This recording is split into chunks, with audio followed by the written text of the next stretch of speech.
आज आपण किचन विषयी काही बोलूया। तर बघा, किचनमध्ये आपण वावरताना ना खूप वेळा काही सांडतं, काही पुसायचं असतं किंवा जेवणाची भांडी वगैरे पुसायची असतात। तर त्याच्यासाठी आपण दोन वेगवेगळे नॅपकिन ठेवायचे आणि दोघांमधला फरक ओळखण्यासाठी तुम्ही दोन वेगवेगळे रंग ठेवू शकता, डिझाईनवाले ठेवू शकता की ज्यामुळे तुमच्या लक्षात येईल की एक आपल्याला नुसतं साफसफाईसाठी आहे आणि एक भांडी वगैरे जेवणाची आपल्याला जे लागतात त्याच्यासाठी आहे, किंवा हात वगैरे जेवण झाल्यावरती, जेवण बनवून झाल्यावरती कधी कधी कांदा कापला काय तर पुसायसाठी म्हणून हा दुसरा नॅपकिन आहे। हे दोन्ही आपण असे करून ठेवले की आपल्याला ते सोयीस्कर पडतं।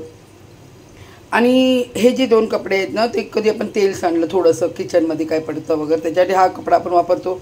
आणि हे बघा, मी रोजची ना रात्री हे दोन्ही कपड्यांना गरम पाण्यात भिजवते आणि जे पण आपल्याला लिक्विड सोप असेल किंवा पावडर असेल साबणाची त्यात मी घालते गरम पाण्यात। पण रोज गरम पाण्यात ते साबण मिसळून त्यात हे मी भिजवते थोडा वेळ, अर्धा एक तास, आणि नंतर धुवून टाकते। त्यामुळे बघा कसे स्वच्छ वाटतात हे कपडे, कुठे तेलकट वगैरे असे चिकट नाही आहे।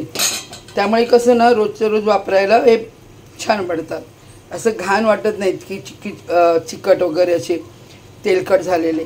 आणि तुम्ही जर म्हणाल की रोजच्या रोज न धुता मी कधी आठवड्यातून एकदा, म्हणजे रोज सिंपल धुवाल साध्या ह्याच्यात, आणि मी आठवड्यातून किंवा महिन्यातून एकदा गरम पाण्यात टाकलं तर त्यामुळे ते कपडे खूपच घाण होतात आणि मग किचनमध्ये ते चांगलं वाटत नाही, स्वयंपाकघरात आपल्याला ते चांगलं वाटत नाही। म्हणून रोजच्या रोज हे धुवून घ्यायचे, गरम पाण्यात भिजवायचे, थोडा वेळ साबण टाकायचं त्यात आणि गरम पाण्यात भिजवून झाल्यावर ते स्वच्छ पाण्याने धुवून टाकले की छानच राहतात हे कपडे। तर अशा प्रकारे दोन कपडे आपण किचनमध्ये वेगवेगळे वापरायचे आणि ह्याला व्यवस्थित ठेवायचं। जेव्हा नको असेल तेव्हा कुठेही सुकत टाकलं तरी चालतं। आता दुसरी गोष्ट बघा, आता मी ही भाजी बनवली। ही भाजी बनवताना हे बघा, जेव्हा आपण ढवळतो किंवा फोडणी देतो त्यावेळेला असं बाजूला हे उडतं, थोडं तरी उडतं। त्याच्यासाठी की नाही मी तुम्हाला बोलले, हा कपडा जो असतो त्याने हे असं स्वच्छ तेव्हाच पुसून घ्यायचं, सांभाळायचं, हात वगैरे भाजू द्यायचा नाही। पण तेव्हाच आपण केलं ना त्याच वेळेला की ते बरं पडतं। बघा, आता असं अचानक कोणी आलं किंवा आपल्याला स्वतःला सुद्धा किचनमध्ये स्वयंपाकघरात छान वाटतं, स्वच्छ स्वयंपाकघर बघून। जर आपण असं स्वच्छतेने पुसून ठेवलं तर भिंत पण खराब होत नाही, तेलकट वाटत नाही आणि जेव्हाच्या तेव्हा आपली साफ होते। आणि किचन तर मी 2 वेळा धुते। एकदा रात्री सगळं जेवण वगैरे झालं, भांडी वगैरे आवरली की एकदा किचन स्वच्छ साबणाने धुवून घेते। त्यामुळे आणि दुसऱ्या दिवशी सकाळी जेवण बनवायच्या अगोदर बनवायला सुरुवात करायच्या अगोदर मी किचन एकदा परत धुवून घेते, मगच जेवणाला सुरुवात करते। कारण रात्रभरात सांगू शकत नाही ना, झुरळं असतात किंवा काही कीटक असतात, ते फिरल्यामुळे वगैरे असं घाण वाटतं। म्हणून मी ह्याची दक्षता घेते की आपल्या स्वयंपाकघरात जेवढं होईल, जसं पण एक छोटंसं आहे, साधं आहे आपलं स्वयंपाकघर, ते छान आणि टापटिपीत कसं राहील त्याची मी काळजी घेते। रोजच्या रोज साफ केल्याने कसं असतं ना, आपल्याला जास्त त्रास पडत नाही एकदाच कधी करण्यासाठी।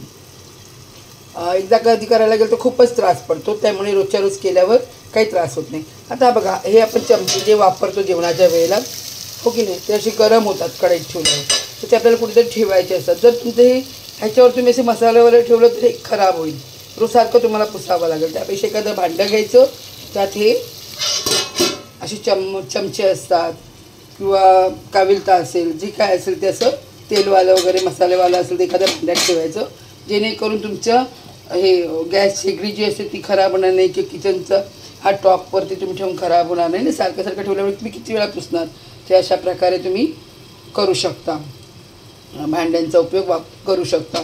हे झालं 3 गोष्टी झाल्या आपल्या। तर चौथी गोष्ट मी तुम्हाला सांगते की जेव्हा आपण टिश्यूज आणतो, आम्ही तर घरात टिश्यू वापरत असतो, तर आम्ही टिश्यू आणतो तर ते असेच कापून आपण ठेवलं तर ते खराब होणार। त्याच्यासाठी मी प्लॅस्टिकचे काही डबे घेतलेले मसाल्यासाठी वगैरे ठेवायला, ते नवीन आणल्यावर ते जुन्याचा उपयोग काय, तर मी तो हे बघा अशा प्रकारे करते। हे बघा, हे असं ह्याच्यामध्ये टिश्यू काढून, प्लॅस्टिक पिशवीतून काढून ह्याच्यात ठेवून हे बंद करून ठेवते, जेव्हा पाहिजे आपण काढून वापरू शकतो। कारण काय आहे ना, रात्रीचं मी तुम्हाला सांगितलं त्याप्रमाणे की दिवसाचं पण आपण सारखंच काही स्वयंपाकघरात नसतो, त्यावेळेला काही झुरळं किंवा काही कीटक जर फिरत असेल तर त्या टिश्यूवर फिरले तर मग त्याचा फायदाच काय ना, की आपण ती टिश्यू कशा प्रकारे वापरणार। मनात असं येत राहतं ना, त्याच्यापेक्षा हे बंद डब्यात ठेवले आणि जेव्हा पाहिजे तेव्हा आपण खोलून घेतले की आपल्याला हे स्वच्छ आणि छानपैकी टिश्यू वापरता येतात. हे झाले आपल्या काही किचनच्या टिप्स, ज्या तुम्हाला आवडल्या असतील अशी मी आशा करते. चला, तुम्ही माझ्या ह्या व्हिडिओला सबस्क्राईब करा, शेअर करा आणि लाईक करायला विसरू नका.